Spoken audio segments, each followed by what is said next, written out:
Hello students, स्वागत है आप सभी का एक बार फिर आपके अपने YouTube channel Indian triple S classes में। बेटा आज हम कराने वाले हैं आपको एक समान रूप से आवेशित वलय के कारण वैद्युत क्षेत्र की तीव्रता। बहुत इंपॉर्टेंट टॉपिक है, टीचर्स कराते नहीं है, छोड़ देते हैं। ध्यान दीजिए कितना ईजिली मैं आपको करा दूंगा इसे। क्या है बेटा आपका हेडिंग? एक समान रूप से आवेशित वलय के कारण वैद्युत क्षेत्र की तीव्रता। वैद्युत क्षेत्र की तीव्रता। तो बेटा एक समान रूप से आवेशित वलय के कारण वैद्युत क्षेत्र की तीव्रता का व्यंजक निकलवाने वाले हैं हम। वलय क्या होती है? एक चूड़ी मान लीजिएगा या एक रिंग मान लीजिएगा, पूरी इस तरह से गोल, और उसको आवेश दिया हुआ है हमने, और उस वलय के कारण उससे r दूरी पर हमें वैद्युत क्षेत्र की तीव्रता ज्ञात करनी है। तो ध्यान दीजिएगा, एक वलय है ये, इधर स्मॉल a त्रिज्या की एक वलय ले ली मैंने, ये स्मॉल एक त्रिज्या की एक वलय ले ली और इसको एक समान आवेश प्लस q से आवेशित किया गया है। इसका केंद्र O है, ये इसका केंद्र O है और इसको एक समान आवेश प्लस q से आवेश किया। इसकी त्रिज्या स्मॉल a है बेटा, स्मॉल a त्रिज्या की वलय है और इसके केंद्र से x दूरी पर यहाँ पर एक बिंदु P है जिस पर मुझे वैद्युत क्षेत्र की तीव्रता ज्ञात करनी है। माना स्मॉल a त्रिज्या की एक वलय है जिस पर प्लस q आवेश है, इसको मैंने एक प्लस q आवेश दिया हुआ है, तो ये प्लस q आवेश इस पूरी वलय में वितरित हुआ है। इसके केंद्र से x दूरी पर मुझे बिंदु P पर वैद्युत क्षेत्र की तीव्रता ज्ञात करनी है। तो इसके लिए क्या करूंगा मैं? बीच में तो आवेश है नहीं है, आवेश तो पूरा इसके पृष्ठ पर है, तो इसलिए मैं क्या करूंगा, इस रिंग को, वलय को छोटे छोटे टुकड़ों में बटा हुआ मान लूंगा और उन छोटे छोटे टुकड़ों में से एक छोटा टुकड़ा मैं यहाँ ले लूंगा, एक छोटा टुकड़ा ए बी ले लूंगा मैं यहाँ पर, जिस पर एक छोटा सा आवेश डेल्टा क्यू मान लूंगा, इसमें छोटा सा आवेश डेल्टा क्यू मान लूंगा और इससे, इस आवेश से या इस छोटे से खंड से r दूरी पर इस P पॉइंट पर मैं वैद्युत क्षेत्र की तीव्रता निकालूंगा।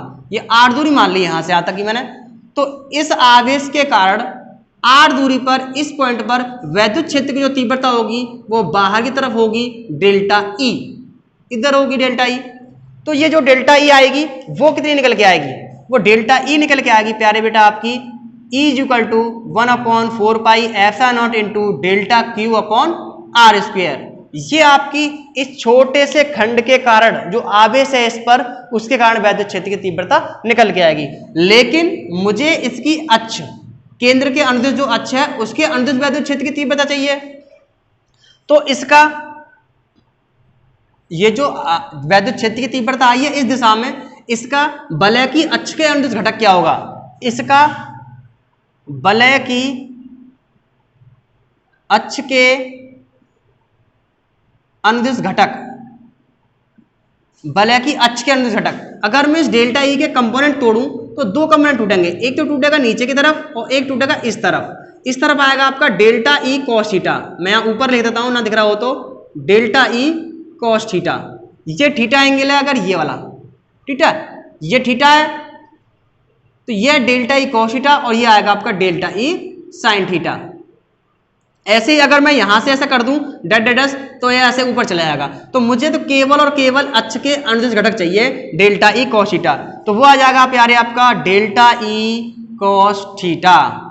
यहां डेल्टा ई का मान लगा दूंगा मैं, तो 1/4 pi epsilon naught into delta q upon r square into cos theta. ध्यान दीजिए, इतने से आवेश के कारण, इतने खंड से, पूरी वलय पर आवेश है प्लस क्यू और उस पर इतने से हिस्से पर जो आवेश है डेल्टा क्यू, उसके कारण इस P पॉइंट पर इसकी अक्ष के अनुदिश जो घटक है डेल्टा ई कॉस थीटा, वो वैद्युत क्षेत्र की तीव्रता इतनी निकल के आ रही है। अब मैं यदि कहूं संपूर्ण वलय के कारण, मैं कहूं संपूर्ण वलय के कारण वैद्युत क्षेत्र की तीव्रता, संपूर्ण वलय के कारण वैद्युत क्षेत्र की तीव्रता, वैद्युत क्षेत्र की तीव्रता, तो वो कितनी आएगी प्यारे? वो आएगी आपकी E बराबर sigma 1/4 pi epsilon naught into delta q upon r square cos theta. ये इसका समीशन हो जाएगा। अब ध्यान दीजिए, 1/4πε0 कांस्टेंट है, बाहर आ गया, और ये cos थीटा भी कांस्टेंट हो जाएगा इसके लिए, बटे आर स्क्वायर भी नियत है, ये डेल्टा जो सिग्मा है डेल्टा क्यू के साथ में आ जाएगा, टोटल आवेश। और डेल्टा क्यू जो है वो क्या होगा, डेल्टा क्यू पूरा जुड़ जाएगा, आवेश पूरा आवेश जुड़ जाएगा तो क्या हो जाएगा, क्यू हो जाएगा वो। तो ये हो गया आपका E बराबर 1/4πε0 into q upon r square cos theta, ये हो गया आपका E बराबर। अब यहां पर मुझे इसमें दूरी चाहिए, इसके पदों में चाहिए दूरी, यहां से ये दूरी चाहिए मुझे, ये दूरी निकल के आ रही है यहां से r, और ये cos थीटा आ रहा है। तो जहां चित्र से अब चित्र में ध्यान दीजिए, cos थीटा बराबर क्या होगा, cos थीटा बराबर क्या होता है बेटा, आधार बटे कर्ण।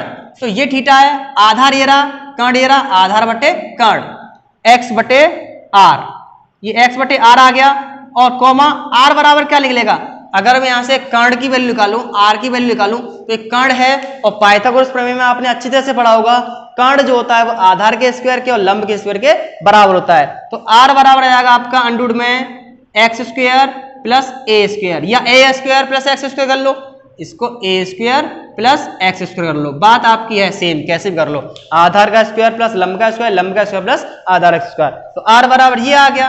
अब ये दोनों वैल्यू मैं इसमें पुट कर दूंगा, तो मुझे क्या प्राप्त होगा, देखिए क्या प्राप्त होता है मुझे, E बराबर 1/4πε0 इंटू क्यू अपॉन, अब इसका स्क्वायर है r का, तो अंडर रूट हट जाएगा, तो केवल क्या बचेगा मेरे पास, a square plus x square into cos theta x upon r, तो x तो है ही है, और r की जो वैल्यू है वो ये वाली रख दो, यहाँ पर r की वैल्यू ये वाली रख दो, तो अंडर रूट में आपका बेटा ए स्क्वायर प्लस के एक्स स्क्वायर आ गया।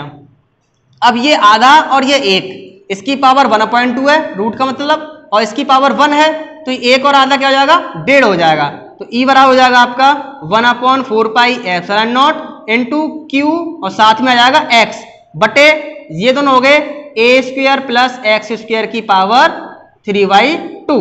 ये आपका बेटा वलय के कारण वैद्युत क्षेत्र की तीव्रता का व्यंजक निकल के आता है, आपका एक समान रूप से आवेशित वलय के कारण वैद्युत क्षेत्र की तीव्रता का व्यंजक ये निकल के आता है। अब यहाँ पर कुछ केसेस करके देखते हैं, कंडीशन लगा के देखते हैं, यदि x बराबर 0, यदि मैं x बराबर 0 कर दूं, इसको यहां से उठा के यहां ले आऊं, केंद्र पर ही सेंटर पर ले आऊंगा, तो E बराबर क्या हो जाएगा, E बराबर क्या हो जाएगा आपका बेटा, E बराबर हो जाएगा 0। तो वलय के केंद्र पर वैद्युत क्षेत्र की तीव्रता 0 होगी, क्यों, क्योंकि x का मान 0 यहां पुट करूंगा और 0 यहां पुट करूंगा, जब 0 यहां पुट करूंगा तो सारा का सारा 0 हो जाएगा, सारा 0 हो जाएगा।